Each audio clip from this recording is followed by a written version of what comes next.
Hello students, welcome to my YouTube channel. So students, हमने last classes में हम अपना human eye and the colourful world chapter complete किया था। So students, आज हम पढ़ेंगे किसके बारे में। हमारा बायोलॉजी का एक यूनिट है जिसका नाम है कंट्रोल एंड कोऑर्डिनेशन।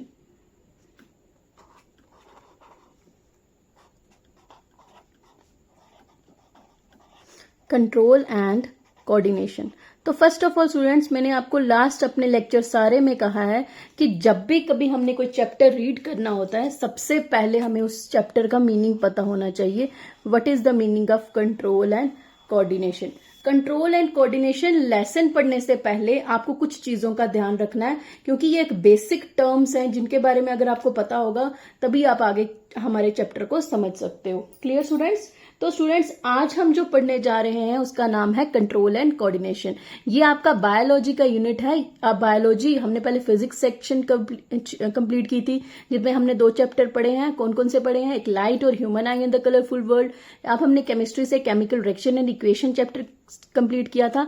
आज हम जो पढ़ेंगे उसका नाम है कंट्रोल एंड कोऑर्डिनेशन। क्लियर? तो आज हम किसके बारे में पढ़ेंगे? कंट्रोल एंड कोऑर्डिनेशन के। ये पढ़ने से पहले आपको एक बेसिक चीज तो सबको पता ही है कि मूवमेंट, हम जो मूवमेंट करते हैं, एक जगह से दूसरी जगह में जाते हैं, this one is a movement. हम बोल सकते हैं कि मूवमेंट क्या होती है? It is one of the important characteristic of living organism. हम ये बोल सकते हैं जो ये मूवमेंट है ये एक इंपॉर्टेंट कैरेक्टरिस्टिक है लिविंग ऑर्गेनिज्म की। क्या है ये? एक इंपॉर्टेंट कैरेक्टरिस्टिक, और we can say that it is a important property of living being. Living being की जो ये एक इंपॉर्टेंट प्रॉपर्टी होती है उसको हम क्या बोलते हैं? मूवमेंट। ठीक है, तो मूवमेंट क्या है? एक इंपॉर्टेंट प्रॉपर्टी है हमारी किसकी? लिविंग बीइंग की। ये पॉइंट हमें पता चल गया कि जब भी कभी हम कंट्रोल एंड कोऑर्डिनेशन चैप्टर की बात करते हैं तो सबसे पहले हम किसके बारे में पढ़ेंगे? मूवमेंट के बारे में। तो हमने पढ़ लिया कि मूवमेंट क्या है? एक इंपॉर्टेंट कैरेक्टरिस्टिक है हमारे लिविंग ऑर्गेनिज्म की। जितने भी प्लांट्स एंड एनिमल्स होते हैं they depict the different kinds of movement. हमें पता चल गया दूसरा पॉइंट कि जितने भी प्लांट्स और एनिमल्स हैं वो सभी डिफरेंट काइंड की मूवमेंट को डिपिक्ट करते हैं। ये दोनों के दोनों डिफरेंट काइंड की मूवमेंट को डिपिक्ट करेंगे। इट मीन्स दैट ये डिफरेंट टाइप से मूव करेगा और ये डिफरेंट टाइप से मूव करेगा। Both plants and animals depict different kinds of movement. इनके अंदर डिफरेंट काइंड्स ऑफ मूवमेंट होती है।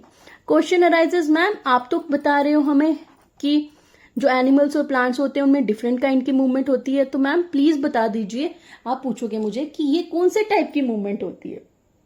तो students, they may be growth movement in the plants और we can say that the non growth movement in the plants. तो अगर हम first की बात करें तो यहाँ पे 2 टाइप्स होती हैं। एक होती है ग्रोथ मूवमेंट इसमें, और दूसरी हो जाएगी नॉन ग्रोथ मूवमेंट। तो question arises with the help of example मैं आपको बताऊंगी कि प्लांट में ग्रोथ मूवमेंट कौन सी होती है और नॉन ग्रोथ मूवमेंट कौन सी होती है। ठीक है, अगर हम ग्रोथ मूवमेंट की बात करें तो आप सबको पता है कि growth of the germinating seed, अगर कोई भी सीड हम लगाते हैं तो उसमें क्या होगा? जो भी ग्रोथ करेंगे हम जर्मिनेटिंग सीड की, हमने एक क्या किया? सीड को लगाया। कहां पे लगाते हो आप सीड को? सॉइल में लगाते हो। जैसे ही आप सीड को सॉइल में लगाते हो, आप थोड़ी देर के बाद देखते हो ये सॉइल से क्या होता है? बाहर आ जाता है। इट मीन्स दैट ये क्या है? Growth of the germinating seeds come out of the soil. कि आप जब भी कभी सीड जर्मिनेट करके हमारा सॉइल से बाहर आता है उसको हम बोलते हैं growth movement. And what is the non growth movement? तो हम ये बोल सकते हैं नॉन ग्रोथ मूवमेंट की अगर हम बात करें, फोल्डिंग ऑफ और ड्रॉपिंग ऑफ लीव्स की। जब भी कभी कोई एक लीव है जिसका नाम होता है टच मी नॉट।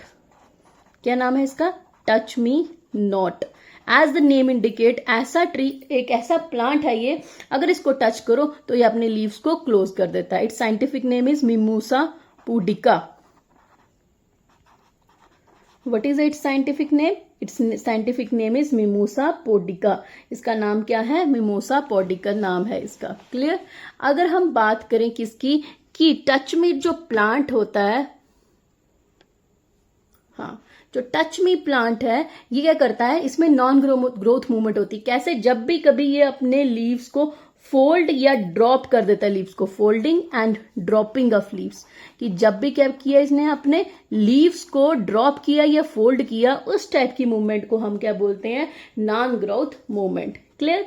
अब अगर हम बात करें running of cat, children playing on the swing, cow and buffalo chewing the curd. These all of the are the कौन सी एग्जाम्पल होती हैं? They are the non growth movements. ये कौन सी मूवमेंट होती है? नॉन ग्रोथ मूवमेंट्स होती हैं. किसमें? एनिमल्स में. ठीक है, तो हमें पता चल गया कि कंट्रोल एंड कोऑर्डिनेशन चैप्टर में हमारा मूवमेंट एक इंपॉर्टेंट रोल प्ले करता है लिविंग ऑर्गेनिज्म के लिए. जितने भी प्लांट्स और एनिमल्स होते हैं वो डिफरेंट काइंड की मूवमेंट को परफॉर्म करते हैं. There are two type of movement, growth movement and non growth movement. Growth movement की अगर हम बात करें तो ग्राउथ मूवमेंट में कैसे होती है ग्रोथ? अगर हम कोई सीड को लगाते हैं और सीड जर्मिनेट करके सॉइल से बाहर आ जाता है, उसको हम बोलते हैं growth movement. At what is the meaning of non growth movement? कि जिसमें हमारे जो प्लांट है वो हमारी नॉन ग्रोथ हो रहा है, वो अपनी मूवमेंट तो कर रहा है बट ग्रोथ नहीं हो रही उसमें. जैसे कि folding and dropping of leaves of touch me not. Touch me not एक प्लांट होता है, जब उसके लीफ ड्रॉप या फिर फोल्ड हो जाते हैं, मूवमेंट तो हो रही है बट नॉन ग्रोथ है, वो बढ़ रहे नहीं है, सिर्फ उनकी लीव्स क्या कर रहे हैं? मूवमेंट कर रहे हैं. तो उसको हम बोलते हैं मिमोसा पुडिका. ठीक है. अगर हम एनिमल्स की बात करें तो मैंने अभी बताया running of cat.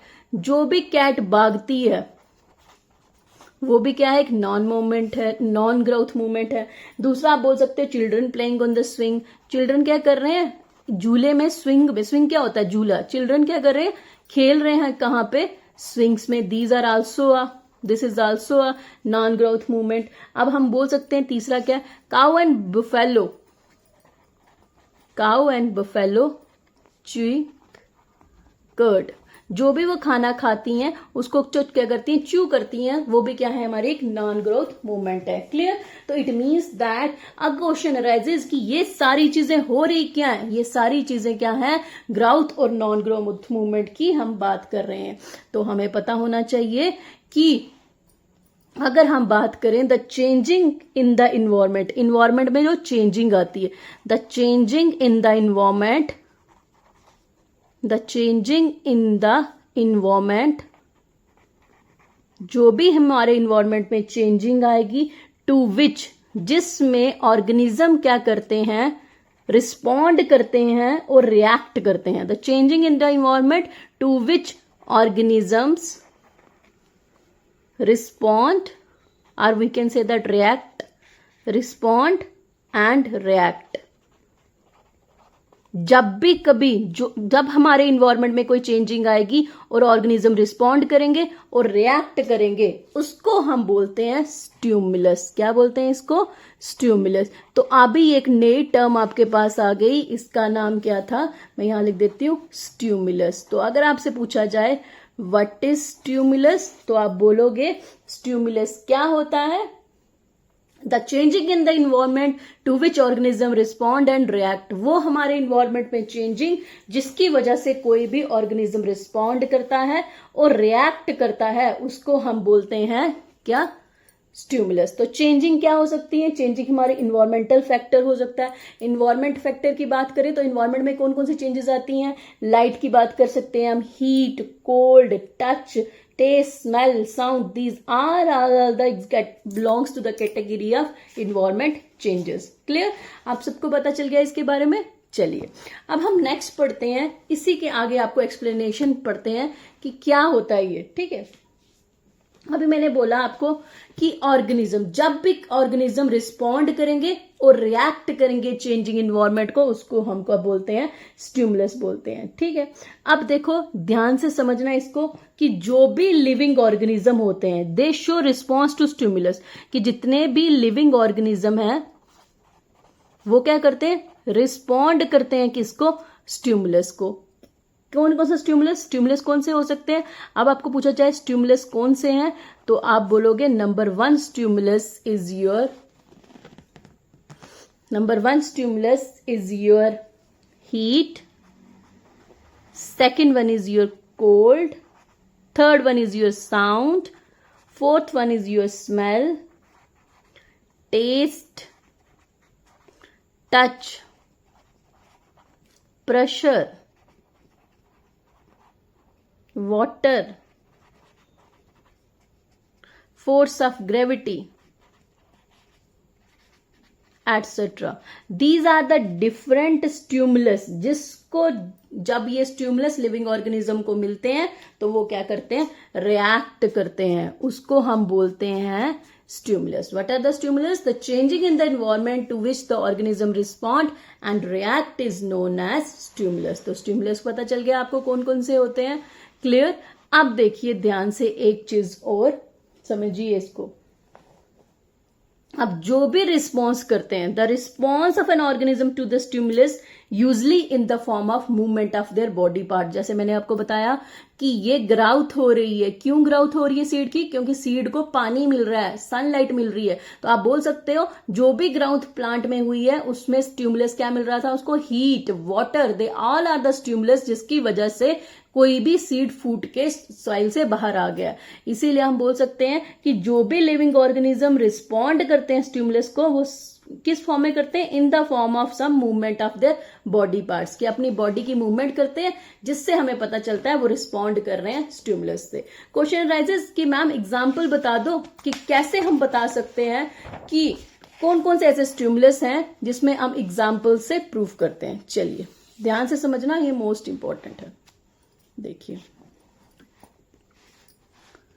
First example, चलिए फर्स्ट एग्जाम्पल की अगर हम बात करें तो बोलता है if a man touch a hot utensil.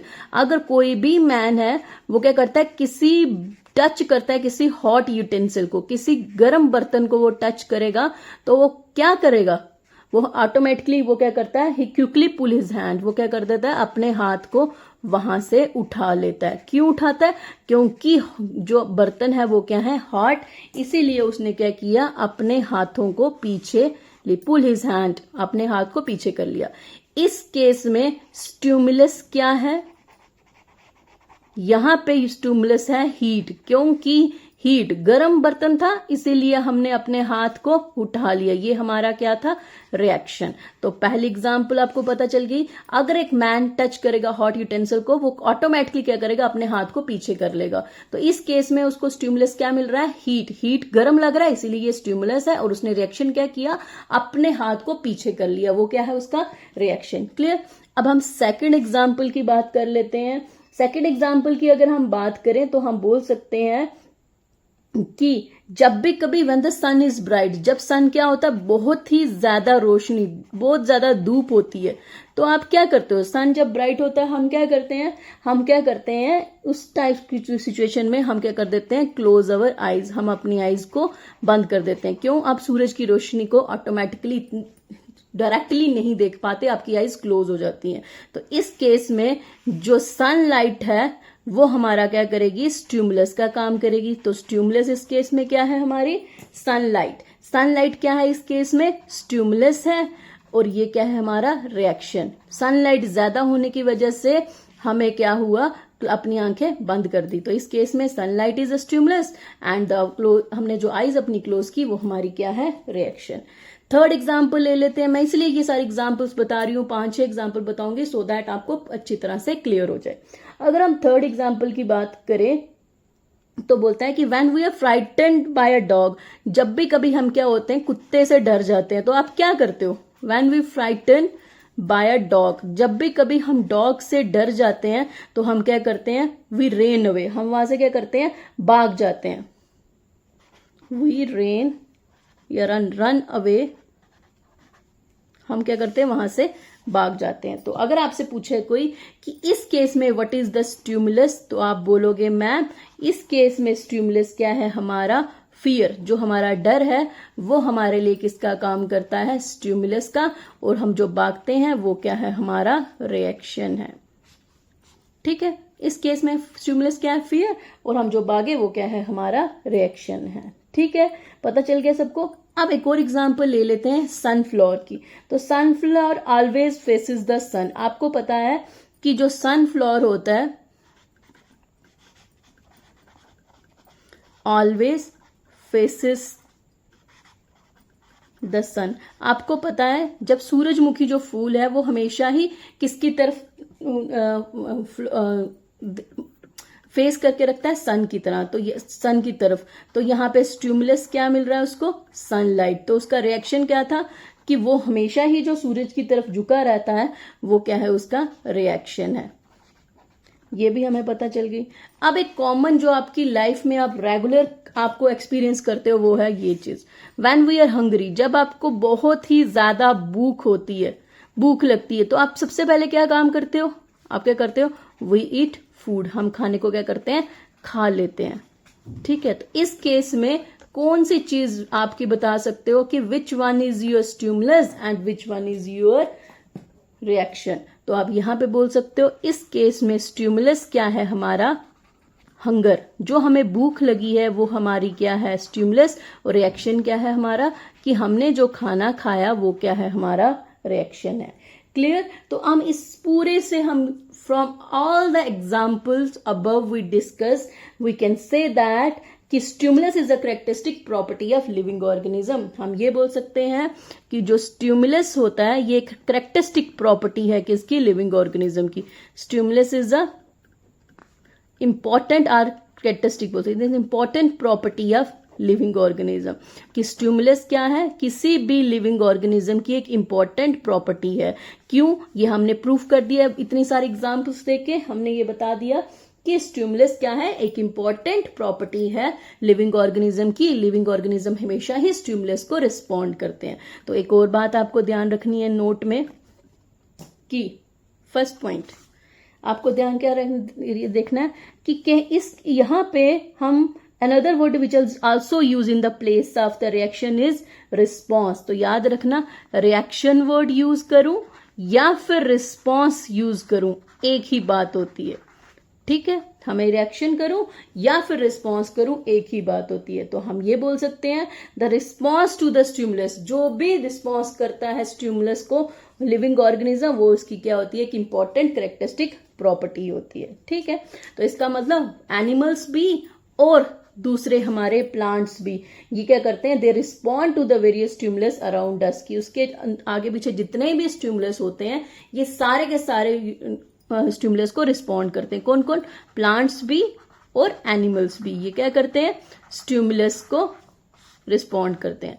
Question arises, plant कैसे करते हैं, मैंने अभी आपको पीछे एग्जांपल बताई, Mimosa pudica which is called as touch me not. आपने एक्सपीरियंस भी किया होगा, जब इस प्लांट को आप टच करते हो तो ये अपने लीव्स को क्लोज कर देता है। इस केस में जो हमने टच किया, टच इसके लिए स्टिमुलस का काम करेगा, और जो ये लीफ अपने फोल्ड कर रहा है ये क्या होगा, इसका रिस्पॉन्स, और we can say that its reaction. ठीक है, तो हमें पता चल गया कि animal can react different, animal different तरह से रिएक्ट करते हैं और प्लांट्स क्या करते हैं, डिफरेंट तरह से रिएक्ट करते हैं। तो आपको याद रखना है कि जो एनिमल्स होते हैं can response to the stimulus in many different ways. हमें तीसरा पॉइंट ये याद रखना है कि जो एनिमल्स होते हैं जो ये रिस्पॉन्स करते हैं ये डिफरेंट वे से करते हैं। Animals can response to the stimulus in different ways। क्यों डिफरेंट वेज से ये रिस्पॉन्स करते हैं स्टिमुलस से के लिए, तो आपको पूछना है क्यों, वाई, क्वेश्चन राइजेस वाई, क्यों एनिमल जो होते हैं वो डिफरेंट तरह से रिस्पॉन्स करते हैं स्टिमुलस को, because they have a nervous system as well as endocrine system. क्योंकि एनिमल्स के पास नर्वस सिस्टम भी होता है और उनके पास एंडोक्राइन सिस्टम भी होता है, बिकॉज एनिमल्स के पास दो सिस्टम्स होते हैं। Animals have nervous system as well as endocrine system. हमारे एनिमल्स के पास एक तो नर्वस सिस्टम है और दूसरा एंडोक्राइन सिस्टम है। दैट्स वाई ये क्या करते हैं, ये रिस्पॉन्ड करते हैं स्टिमुलस को डिफरेंट वेज से। क्यों, क्योंकि हमारे पास एक नर्वस सिस्टम भी है और एंडोक्राइन सिस्टम भी है। दैट्स वाई ये क्या करते हैं, डिफरेंट तरह से बिहेव करते हैं, हमारे रिस्पॉन्ड करते हैं स्टिमुलस को। दूसरी अगर हम बात करें किसकी, हमारे प्लांट्स की, तो प्लांट्स जो होते हैं they react to a stimulus in very limited way. Plants बहुत ही कम रिएक्ट करते हैं स्टिमुलस को। Plant can react to a stimulus in a limited way, बहुत ही लिमिटेड वे में ये क्या करते हैं, स्टिमुलस को रिस्पॉन्स करते हैं। क्यों? बिकॉज, क्यों ऐसा है? बिकॉज हम ये बोल सकते हैं कि plants do not have a nervous system like animals have, कि प्लांट्स के पास नर्वस सिस्टम नहीं होता जो कि एनिमल्स के पास होता है। They don't have a nervous system like animals, like animals.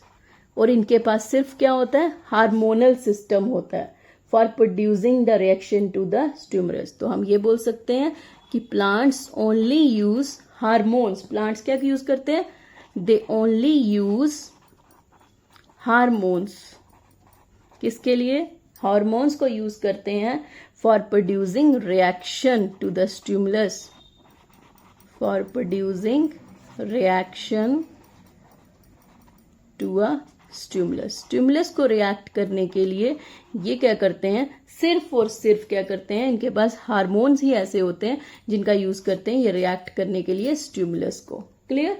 हमें ये पता चल गया। तो हमें पूरे ऊपर जो इतनी भी एग्जाम्पल ली उससे हमें ये पता चल गया कि when the stimulus acts on our body, जब भी कभी हमारी बॉडी में कोई स्टिमुलस एक्ट करता है तो हम रिएक्ट करते हैं। जैसे हमने हाथ लगाया गरम आपके तवे में, तो हमने क्या किया, स्टिमुलस हमारी बॉडी में रिएक्ट किया, कौन सा, हीट। तो हमने क्या किया, रिएक्शन दिया अपना हाथ उठा के। तो इट मीन्स दैट जब भी कभी हमारी बॉडी में कोई स्टिमुलस रिएक्ट करेगा हम उसको रिस्पॉन्ड करते हैं। क्लियर? और आपको पता होना चाहिए कि रिएक्शन विच गिव टू, जो भी रिएक्शन हम क्या करते हैं, देते हैं स्टिमुलस को, वो मैनी ऑर्गन ऑफ बॉडी देते हैं। आपको पता है, फॉर एग्जांपल जो रिस्पॉन्स दिया हमने स्टिमुलस को, तो हमने क्या किया, हमने हाथ लगाया गरम तवे को, तो हमने क्या किया, हाथ, जो हमारे हाथ हैं वो हाथ हमने उठा लिए। इट मीन्स दैट हमारी बॉडी का हैंड जो है हमने पीछे हटाया।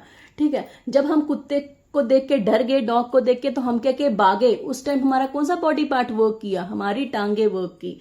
तीसरा अगर हम बात करें एग्जाम्पल की, तो हमने, जब हमें भूख लगती है तो हम क्या करते हैं, खाना खाते हैं। कहाँ खाते हो खाना, मुंह से खाना खाते हो। उस टाइम मुंह से खाना खाया हमने और कहाँ गया, पेट में। ये क्या है, डिफरेंट ऑर्गन हमारे मिल के क्या कर रहे हैं, काम कर रहे हैं और रिस्पॉन्ड कर रहे हैं किसको, स्टिमुलस से। तो हम, इसका मतलब क्या है कि हमारी बॉडी के अंदर डिफरेंट ऑर्गन क्या करते हैं, कॉपरेट करते हैं एक दूसरे के साथ और वर्क करते हैं इकट्ठे मिलके। इसीलिए बोला ना, इस चैप्टर का नाम क्या है, कंट्रोल एंड कोऑर्डिनेशन। कोऑर्डिनेशन क्या होता है, मिलजुल के काम करना। इसीलिए हम बोल सकते हैं हमारी बॉडी के अंदर चीजें डिस्ट्रीब्यूट होती हैं और हमारे डिफरेंट ऑर्गन्स होते हैं जो वो डिवीजन ऑफ लेबर का काम करते हैं। What is the meaning of division of labour? कि हमारी मल्टी सेलुलर की बॉडी के अंदर कि जो भी काम होता है उसको डिवाइड किया गया होता है। हर किसी को अपनी अपनी ड्यूटी प्रोवाइड की गई होती है। जैसे एक स्कूल के अंदर पीएन की ड्यूटी होती है पानी पिलाना, बेल को बजाना, टीचर की ड्यूटी होती है पढ़ाना, स्टूडेंट की ड्यूटी होती है पढ़ना। इसी तरह से हमारी बॉडी में भी डिफरेंट ऑर्गन को अपनी अपनी ड्यूटी प्रोवाइड की गई है जो मिलजुल कर काम करते हैं। तो हम ये बोल सकते हैं द वर्किंग टुगेदर, जब भी कभी हमारे डिफरेंट ऑर्गन्स क्या करते हैं, मिल के एक सिस्टमैटिक मैनर से काम करते हैं और रिस्पॉन्ड करते हैं स्टिमुलस को, उसको हम बोलते हैं कोऑर्डिनेशन। तो हम डेफिनेशन पढ़ लेते हैं कोऑर्डिनेशन की। क्या होता है, the working together, the working together, कौन इकट्ठे मिलजुल के काम करता है, various organ, the working together of the various organs of an organism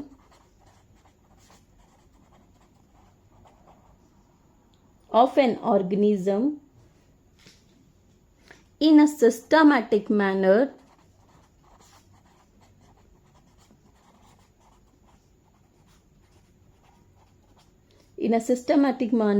so as to produce a proper response to the stimulus.